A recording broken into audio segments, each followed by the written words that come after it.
नमस्ते सबैजना कस्तो हुनुहुन्छ। आज फेरि म तपाईहरु समक्ष फेरि फिश मार्केटकै भिडियो लिएर आएको छु। यसमा चाहिँ मैले पहिला चाहिँ फिश मार्केटको लिएको थिएँ, आज चाहिँ म जाँदैछु Lulu market, Lulu hyper market है। यो चाहिँ यिनीहरु चाहिँ 24 आवर्स ओपन मार्केट हो र जति बेला पनि तपाई गएर आफ्नो घरको सामान लिन सक्नुहुन्छ। अन्त यो चाहिँ स्पेशली मैले चाहिँ बनाउनुको कारण चाहिँ हामीले यहाँ कति महँगो सब्जी खान्छ हैन, र त्यही सब्जी नेपालमा कति वेस्ट भइरहेको हुन्छ, मान्छेले फ्याँकिरहेको हुन्छ, त्यसको इज्जत हुँदैन हैन। त्यही भनेर चाहिँ मैले चाहिँ अब खानेकुराको इज्जत गरोस् भनेर चाहिँ मैले एक-एकवटा खानाहरुको चाहिँ एक-एकवटा सब्जीहरुको पनि मैले दामहरु भनिरहेछु। त्यसलाई चाहिँ तपाईहरुले अहिले चाहिँ हाम्रो दुबईको करेन्सी चाहिँ 39 चलिरहेछ हैन। दुबईमा एक दिराम इक्वल टु 39 हो क्या। एक दिरामको चाहिँ 39 रुपीस हुन्छ। अनि त्यसमा चाहिँ हिसाब गरेर तपाईले हेर्नु कि हामीले कति महँगाईमा खादैछौं क्या खानेकुराहरु। अब हामी यत्रो यहाँ दुबई बस्दाखेरि सबलाई लाग्छ नि त अब दुबईमा कति कमाएला भनेर, तर हामीले जति कमाउँछ त्यति नै पैसा हाम्रो खानु र बस्नुमै जान्छ के। अलिकति बच्छ हैन आफ्नो फ्यामिलीको लागि, नत्र भए सबै पैसा हाम्रो यसरी नै सकिरहेको हुन्छ। कति महँगो खान्छौँ हामी। अन्त त्यही भन्नुको लागि चाहिँ मैले यो भिडियो देखाउनुको चाहिँ मेरो मेन कारण चाहिँ यही नै हो। प्लिज धैर्य गरेर हेर्दिनुस् होला। कोसिस गरेको छु र आशा गर्छु तपाईहरु सबैले मन पराउनुहुन्छ भनेर। र प्लिज अनि फलो, सब्स्क्राइब र शेयर त छँदैछ है, तपाईहरुले गर्दिनु हुनुहुन्छ भने पूर्ण आशा छ। र ल जाउँ है लुलु हाइपर मार्केट।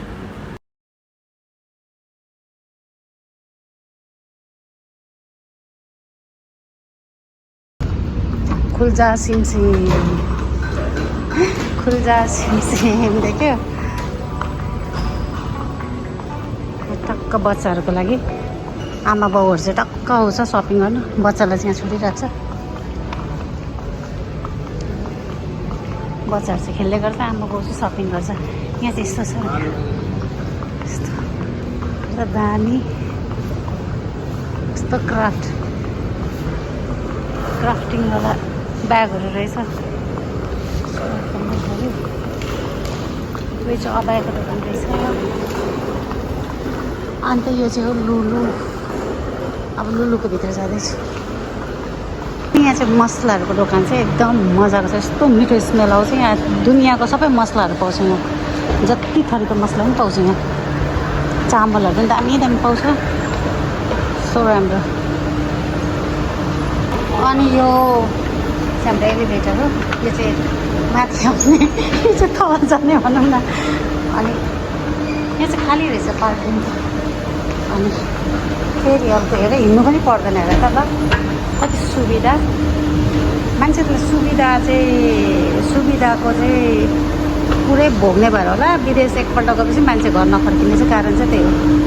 क्लिन हैन, सबै व्यवस्थित, सबै एउटा एकदम क्या। जो मान्छेलाई पनि रुल एन्ड रेगुलेसनमा बस्नु मनपर्छ कि खासमा, सरसफाइ रुल एन्ड रेगुलेसनमा सबै चिज ठक ठक ठक ठक प्रबन्ध मिलेकोमा जसलाई पनि मनपर्छ क्या। त्यही भएर चाहिँ नेपालबाट एकबाट विदेशमा आएको मान्छेहरू चाहिँ फेरि फर्किँदैन, कारण चाहिँ त्यही हो। अब यहाँ चाहिँ भिडियो खिच्नु दिन्छ दिँदैन मलाई थाहा छैन। दिएन भने चाहिँ रोक्नुपर्छ, रोक्ने अवस्था पनि हुन्छ। यो चाहिँ लुलु हो। यो चाहिँ लुलु चाहिँ एकदम फेमस इन्डियन मान्छेको हो, केरलाकै मान्छेको चाहिँ यो चाहिँ हाइपर मार्केट हो। इन्डियनहरूले पनि गरेको छैन यहाँ त। आमा कति उन्नति गरेको कता हो। अन्त खानेकुराहरू यसरी राखेको छ।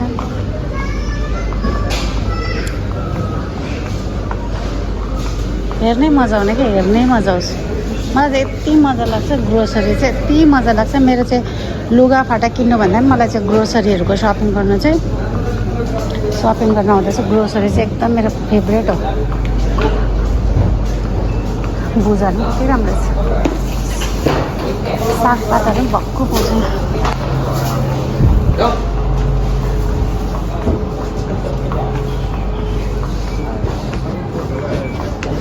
बाहिर आएको साग छ। हजुर रायोको साग छैन नि रायो साग छैन सक्यो है क्या आएको थिएन आउँदैन यहाँ लास्ट टाइम आएको थियो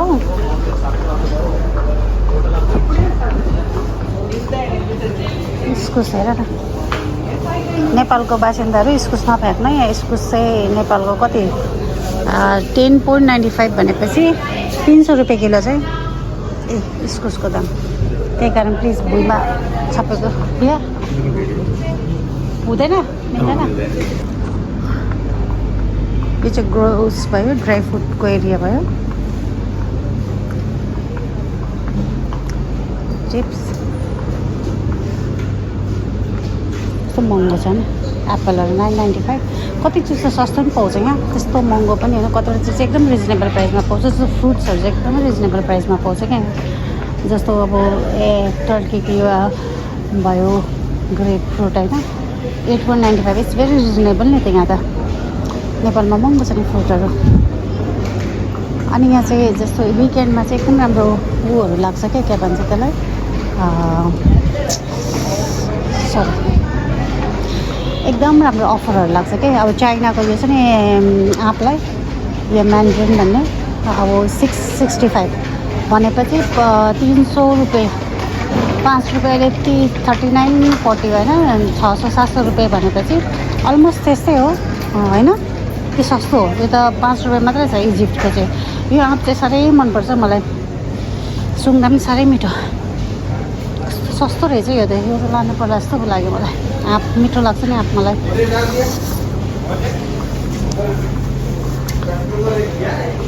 अन्त अभोकाडोहरू 8.95 रहेछ अनि यो चाहिँ अनि नेपालमा सबले काटी यो ड्र्यागन फ्रुट काट्छ तर भियतनामको रहेछ 11.95 सबै जति पनि म दाम बताउँदैछु त्यसलाई चाहिँ 38.90 या 39ले चाहिँ मल्टिप्लाई गर्नु होला तपाईँहरूले ठ्याक्कै हिसाब पाउनुहुन्छ नेपालमा कति छ भनेर क्याप्सिकम त कस्तो सस्तो हो कतिवटा चिज चाहिँ सस्तो पाउँछ कि ए न क्यारट पो रहेछ म त 1 रुपियाँ 90 दिराम्समा 90 फिल्समा चाहिँ के रहेछ भने चाहिँ क्यारट पो रहेछ यो त स्मल अनियन क्याप्सिकम त महँगो रहेछ 5.95 6 रुपियाँलाई मल्टिप्लाई बाई 39 त्यही गरेर बैगुनहरू हेर्नु तपाईँहरूले कम्पेयर गरोस् नेपालको प्राइससँग भनेर चाहिँ मैले चाहिँ यो चाहिँ तपाईँहरूको लागि भिडियो बनाएको यो 6.95 को यो बैगुन ओमानको यो लामो खालको बैगुन होइन अब ट्याक हिसाब आएको भएछ सजिलो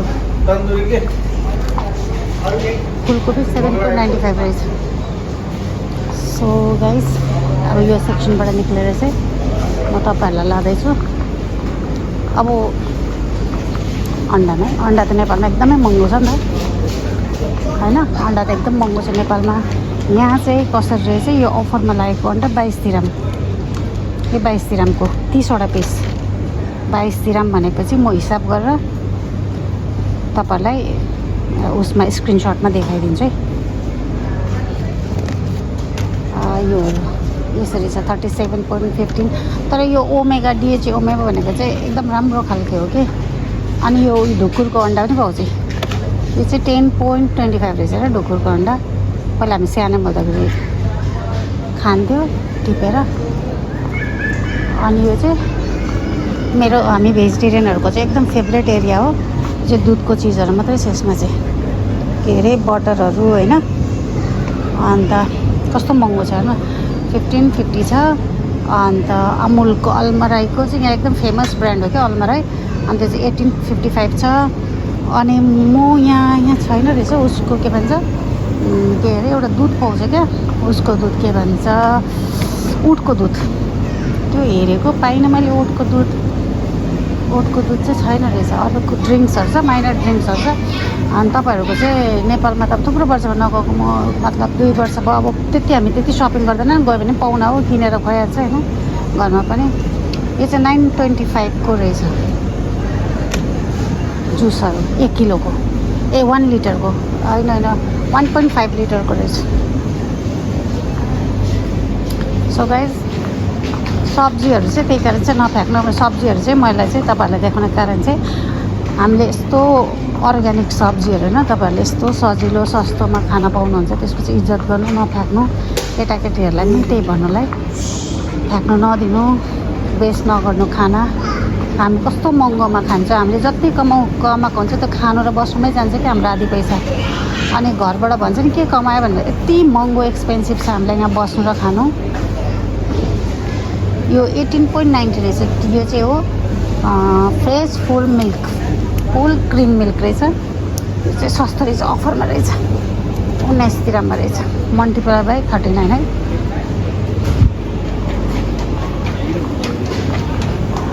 अब यहाँको भिडियो चाहिँ म त बन्द गर्दैछु। यहाँको भिडियो कि पेस्ट्री सेक्सन देखाउँ कि पेस्ट्रीहरू त नदेखाउँ होला। अब यो सेक्सनबाट चाहिँ म निक्लिँदैछु। तपाईँलाई म अगाडि भिडियो चाहिँ अरू मार्केटको देखाउँछु है।